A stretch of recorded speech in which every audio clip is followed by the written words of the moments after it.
done by God's grace. Yes, tinuod na. It is done by God's grace. Ang kaluwasan gihimo sa Dios. Mo nang gingon yan, kanang gingon niya diha nga, for by grace are received through faith. Ug kanang pagtuo. Kanang faith de diskutan dili sa imong kaugalingon.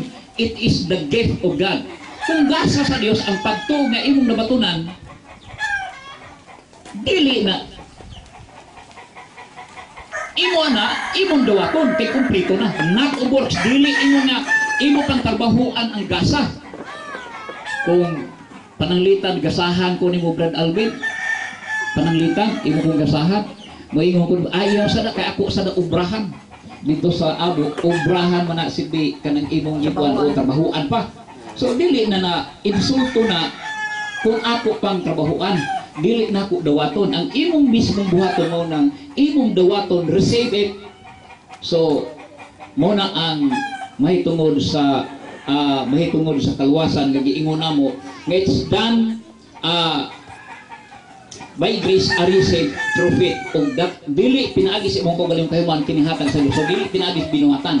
Kung imong tanawon ang diskutan Episo kapitulo 1 bersikulo 13, nagingon nga in whom ye also trusted after that ye heard the word of truth.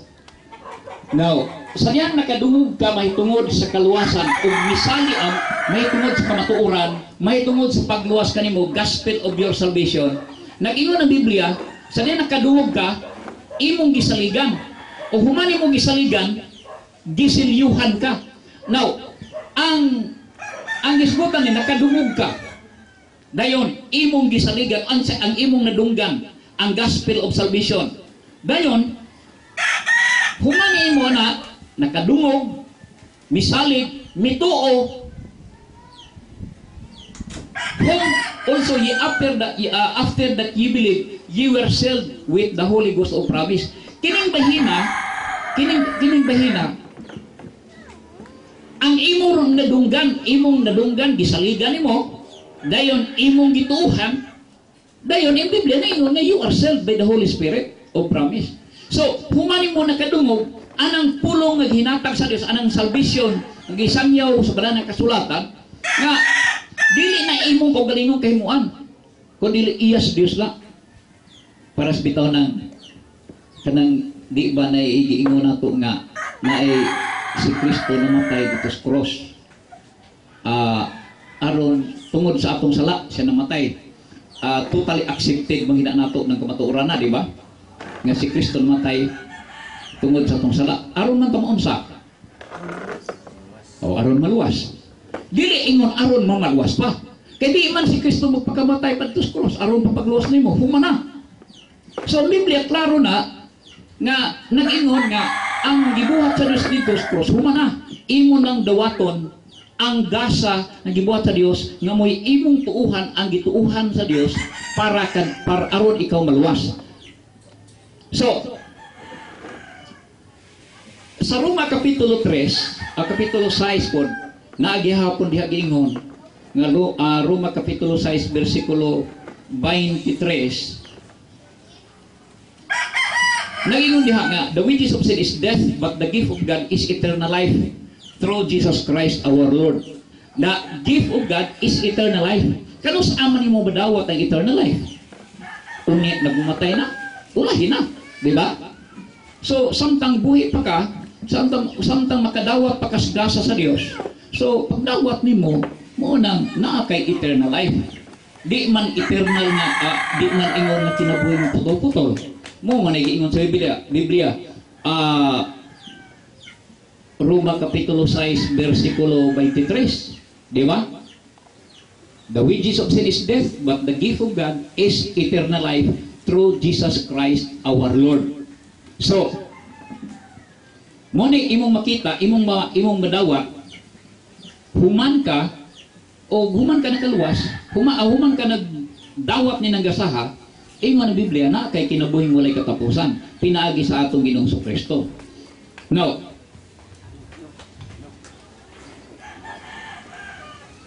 balik ta nga walay human kanang gitawag intervention, may tungod anang imong kaluwasan tungod kay human ang daan ang gibuhat sa Dios. ang Biblia nag-ingon, dili po pinagis itong binuhatan. Klaro na, Episo, Kapitulo 2, versikulo 9, aron di ka magpasigarbo. Dayon, Tito 2.5, di pinagis imong kaugaling kahibuan, not according to your works, ingon ang Biblia. Now, ang sumala sa banal na kasulatan, nga, si Apostol Pablo nag-ingon sa Roma Kapitulo 4, nga, ang grasya ko no, niingon dire, Kapitulo 4, versikulo 4, nag-ingon, now to him that worketh is the reward, not reckon of grace. Now, kung imong trabahuan ang grasya sa Dios, dili na reckon of grace kung imong trabahuan, but of death, utang na nimo. But to him that believeth not, but to him that worketh not, believeth on him that justifies the ungodly, his faith is counted for righteousness. Now, kung imong trabahuan ang grasya, ihatag sa Dios ang kanimo. So, mahimo po nga, mahimo masumpaki ka sa istorya sa balang kasulatan.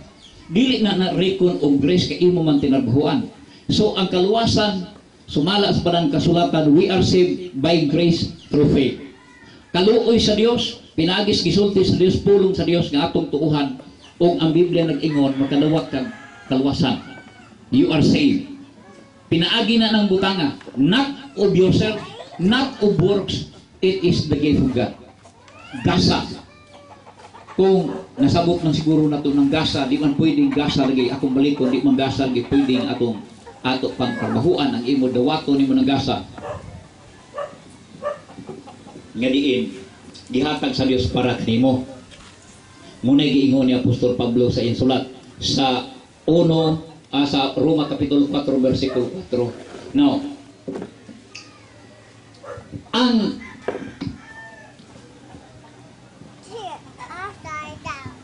maklaro nimo din ha nga ang imong trabaho wala. Ang imong cooperation mao lamang kanang gituog cooperation with human cooperation mao ang pagdawat sa gitanyag sa Dios.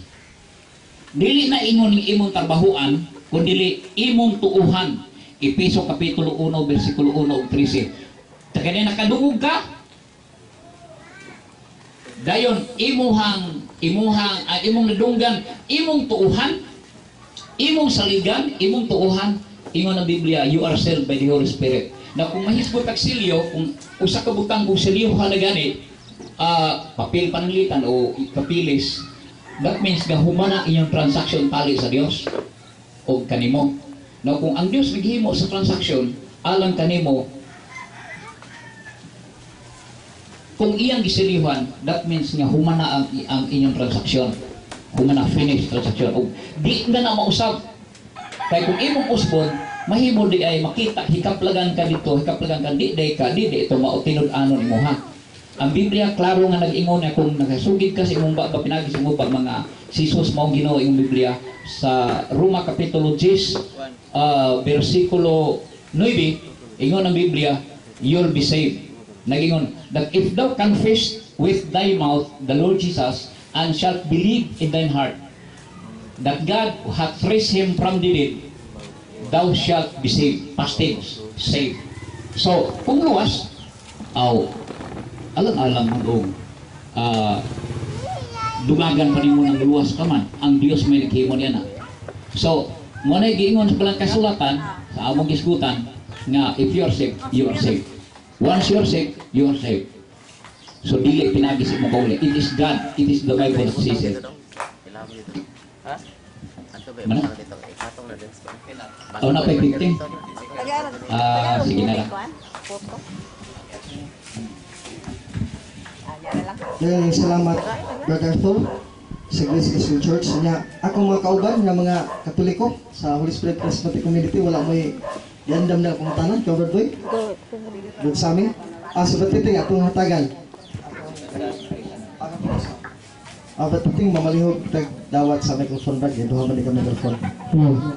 So sige ko may hapon nga natong tanan, nalagay pangutanan ni Arthur. Iya mang ipasidakan nga ang pagtuo mo gay makapaluwas sa tao. Tinuod ba na, Brad? Tinuod na giingon ang Biblia. Roma Episo Kapitulo 2 versikulo 8. Ang pagtuo mo'y nakaluwas, pinaagis grasya. Sunod na mong mangutan na, asang takot to mangutan, ano, Brad? May limit. Karon, Brad, na may mabasa na to sa Biblia nga ultimo ang kaaway sa tong Ginoo nga si Satanas nagtuo man sa Dios, naluwas mo sab siya. Tubag. Si Satanas sa akong gikaingon sa sumala sa atong gibasa, ang Biblia nag-ingon nga for by grace are ye saved